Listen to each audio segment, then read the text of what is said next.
et voir ce dont rêvait Thierry, c'est-à-dire la victoire peut-être d'un camion à Dakar. Revenons aux motos avec la numéro 23 de Gilles Moreno.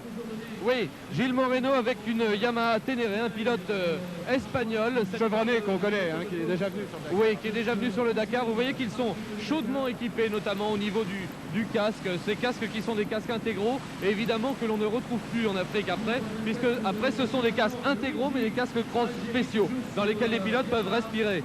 Là, évidemment, le problème, c'est de lutter contre le froid, encore que, fort heureusement, ce 25 décembre, on a l'air très clément sur toute la France. Oui, et on ne voit pas ce que l'on voit en Afrique, c'est-à-dire le petit tuyau qu'ils ont dans la bouche pour boire, pour s'alimenter, pour éviter toute déshydratation. Oui, aussi, Gilles, là, vous voyez qu'il a des manchons également, celui-là, voilà, à l'avant de sa moto. Ici, vous distinguez le compteur et le trip master, très précis, dont sont évidemment équipés les motos, de manière à pouvoir naviguer au plus serré dans le dédale de piste. C'est également le roadbook, en général, qui se déroule tout seul. Voilà, ils ont souvent des déroulants de roadbook. Là, en général, les machines n'en sont pas encore équipées, dans la mesure où, bien sûr... Aujourd'hui, c'est balisé, là. Voilà, c'est pas nécessaire. National 6, on l'a dit tout à l'heure, jusqu'à Lyon, puis National 7 après. Et à part les Japonais, les autres devraient se débrouiller. Oui, et encore, les Japonais travaillent tellement sur le Paris-Dakar avant de partir que je crois que ce ne sont pas ceux qui sont le plus susceptibles de se perdre. Et vous entendez à chaque fois le départ d'un moteur ponctué par cette foule de milliers de personnes qui est présente ici depuis 52 matins, enfin que dis-je, depuis 4 heures du matin sur ce parvis du CRIT. Oui, je voulais revenir sur le concurrent précédent, Medardo, le numéro 27, Luigi. Il faut signaler qu'il a signé la deuxième performance dans le prologue d'hier avec sa Gilera 600. Étonnant. Il a fait le deuxième temps. Tout à fait, à seulement 12 secondes de Charbonnel, ce qui est une référence.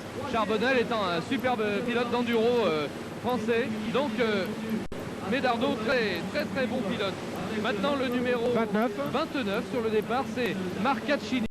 Toujours une forte représentation italienne dans ce Paris-Dakar. On sait que le Paris-Dakar est là-bas un véritable mythe, comme au Japon. Dès le départ, les Italiens se sont intéressés au Paris-Dakar et viennent en force. Numéro 30, c'est Alughi, Giampiero Alvigi avec une Yamaha TT. On voit le roadbook là.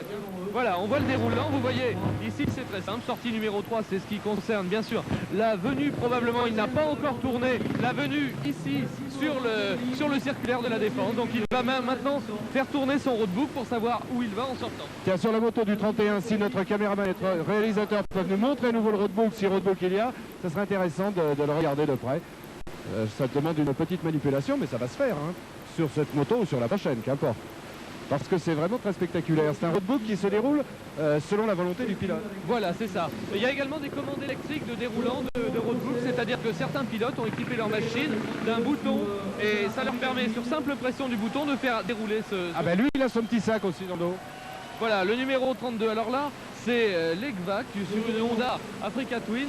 Donc un pilote qui fait partie de ce challenge Africa Twin. On peut lui demander ce qu'il pense de sa machine tout-terrain.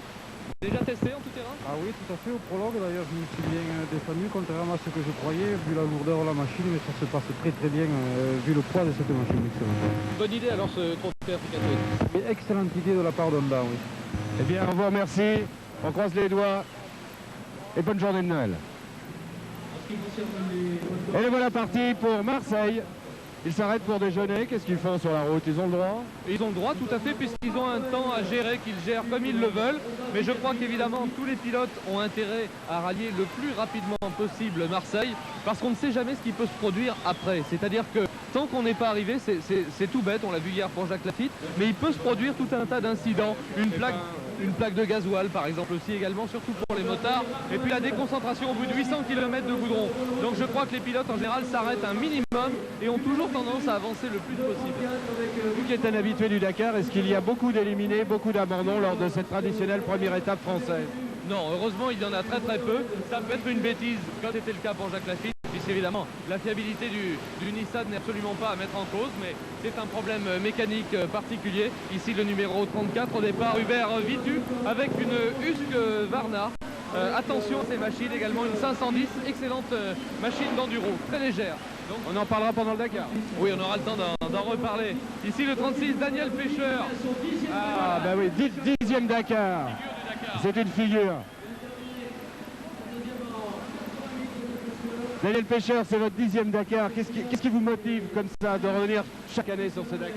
Cette année, ce qui me motive par-dessus tout, c'est encore le doublé. On voudrait quand même réussir le doublé avec le fils qui est juste derrière. Là. D'accord. Eh bien, père-fils, ça sera une bagarre. On va partir ensemble, on va quitter le podium ensemble. Ah bon, d'accord. Alors on va appeler le fils. On peut appeler le fils en même temps. Allez, on appelle le fils. On demande au fils de nous rejoindre. Voilà. Alors voilà le fils maintenant. Alors est-ce que c'est une bagarre entre père et fils? Est-ce qu'on s'arrête? Vous êtes coéquipiers? Comment ça se passe?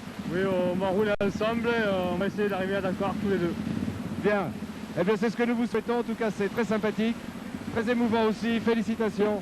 Bien votre frère, hein, et gloire au club moto de la police nationale. Salut Daniel. Bravo. Et on les applaudit, vous pouvez les applaudir. La foule le fait. Je vais essayer de retrouver Jean-Luc Roy maintenant, puisque nous partageons le micro. Tandis que Pierre-Marie Poli est là. Oui, effectivement, Pierre-Marie Poli qui ne devait pas partir et qui a pu rattraper la partie. Je voulais revenir un petit peu sur les pêcheurs là, qui sont vraiment des figures du Paris-Dakar, parce que le fils n'a pas eu vraiment beaucoup de chance. C'est-à-dire que 2 fois, il est parti avec son père et 2 fois, il n'est pas arrivé. Une première fois, un accident en France, on en parlait tout à l'heure, donc dans la liaison, tout bêtement, un accident à Toulouse. Et puis une autre fois, il a chuté, il a dû abandonner. Donc je crois que maintenant, vraiment, le souhait de Daniel, c'est d'amener Eric jusqu'à Dakar. Le fils doit suivre son père quand même, enfin tout de même. Il a intérêt et c'est parti pour Pierre-Marie Poli, le numéro 38, donc qui part finalement tout simplement au guidon d'une Africa Twin. Et sans casque, il a le droit? Non, il va le mettre tout de suite. Ah bon, d'accord. Ça c'était pour les photos. Bien, alors maintenant la moto suivante. Attendez, on va prendre nos esprits parce que quand on bouge sur ce podium, ça n'est pas facile. Il y a beaucoup de monde, beaucoup de caméras, beaucoup de fils. C'est le numéro 39.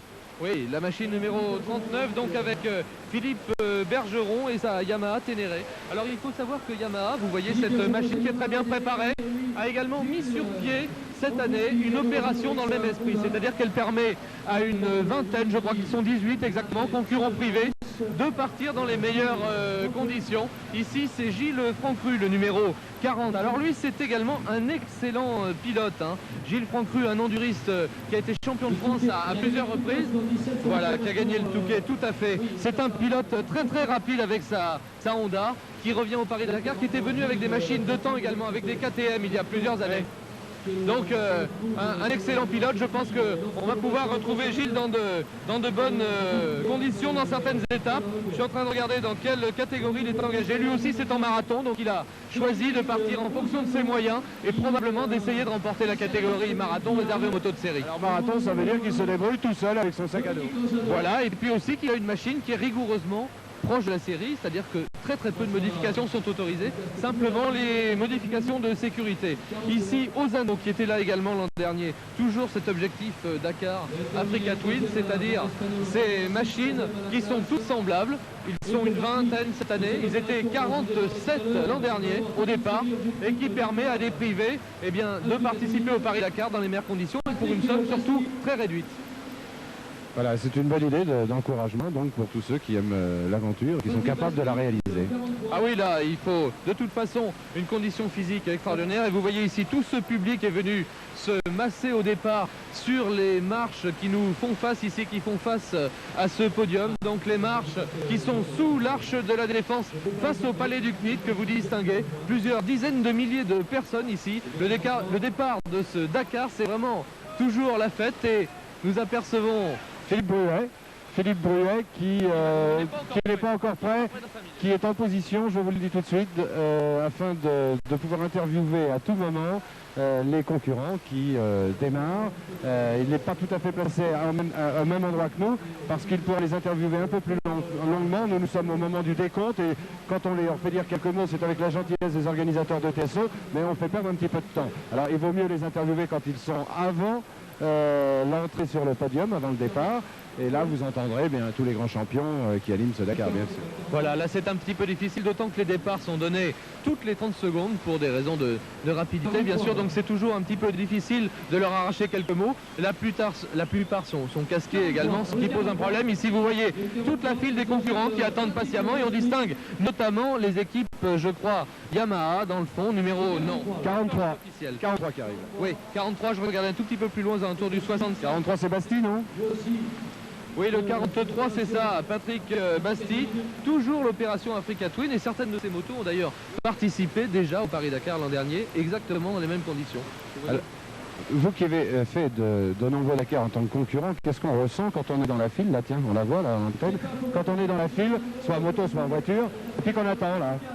Bah écoutez, je dirais qu'à part l'arrivée, bien sûr, qui est la satisfaction la plus intense qu'un concurrent puisse ressentir, c'est un moment fantastique ce départ, parce que ce jour-là, tout le monde est seigneur du désert, tout le monde est prince et tout le monde est président de la République. Tout le monde est Père Noël, quoi. Exactement. On vous acclame déjà ici au départ sur ce podium, mais après sur toute la descente en France, systématiquement dans chaque village, il y a des centaines ou des milliers de gens qui sont massés et qui viennent vous voir dès que vous vous arrêtez à un feu rouge pour vous féliciter, pour vous dire qu'ils vous admirent, qu'ils vous envient et qu'ils sont avec vous tout le long, et ça fait vraiment très chaud au cœur.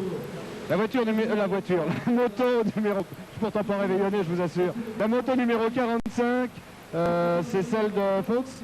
Oui, Anthony Fox. Un grand breton, un britannique. Et oui, un pilote britannique, qui sont rares les étrangers à avoir participé à ce trophée Africa Twin.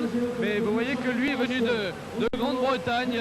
Et maintenant le numéro 46, voilà, oui, Jean-Claude Mazet, excellent enduriste, un garçon tout à fait entraîné, et pour manier ses machines, eh bien c'est à nouveau le départ de ce 12e Paris-Tripoli-Dakar, et derrière lui Porteneuve le 47, donc toujours Vous avez remarqué là, pour les il a mis Africa son Twin, on casque. va avoir Alors, maintenant, il une a série sauté. d'Africa Twin. Je lui ai demandé Des motards, le casque, la visière. de nous rejoindre lunettes, derrière, départ la donc combinaison, tout ça. Quand Mazet. il retire le casque, vous avez vu tous des motards ont ce sourire, cette gentillesse. Toujours cette naturelle. opération Africa Twin.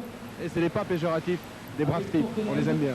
Ah oui, oui, ce sont des types fantastiques. De toute façon, il arrive là aussi, malgré tout, fréquemment, quoi qu'on en dise, on dit que l'esprit du Dakar n'est plus là. Bon, peut-être pour les meilleurs, mais je dirais que les meilleurs, quelle que soit la discipline dans laquelle ils concourent, sont toujours là pour gagner. Après, derrière, eh bien, ma foi, personne n'hésite à perdre 5, 10 minutes, un quart d'heure pour aider quelqu'un, et surtout pour aider un motard, surtout quand il est blessé. Je dirais, il faut vraiment avoir un cœur de pierre. Malheureusement, là aussi, c'est arrivé quelques fois, pour ne pas s'arrêter, porter secours à quelqu'un qui est tombé ou qui est en difficulté. La majorité des cas, on l'a vu même pour les plus grands, que ce soit X ou Vatanen, ils s'arrêtent, quitte à perdre du temps et quitte peut-être à risquer de perdre le Dakar.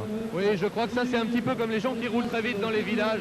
Là aussi il y a un vaste débat. L'immense majorité des concurrents réduit considérablement sa vitesse dans les villages. Bien sûr il y a quelques excités, mais ceux-là de toute façon ils ne sont jamais devant, parce que c'est pas dans les villages qu'on gagne du temps. Et c'est Robinet qui vient de partir, sans problème de Robinet bien sûr. Il fallait, dans la bonne humeur, qu'on souligne un mauvais jeu de mots ce matin. Elle est très bien, Gilles, elle est très bien. Voici le 49, sur lui j'ai rien à dire de particulier, c'est Favolini, mais vous je sais que vous avez quelque chose. Oh bah écoutez, oui je vais vous raconter que c'est encore un garçon qui participe à cet objectif Dakar Africa Twin, qui est managé par Bernard Rigoni, il faut le dire. Et Bernard Rigoni est un ancien pilote également, un ancien pilote d'usine Honda. C'est-à-dire qu'il a participé à de nombreuses compétitions pour Honda, notamment au Paris-Dakar. Il a été un des meilleurs pilotes du Paris-Dakar. Il a aussi couru sur la piste de vitesse. Donc Bernard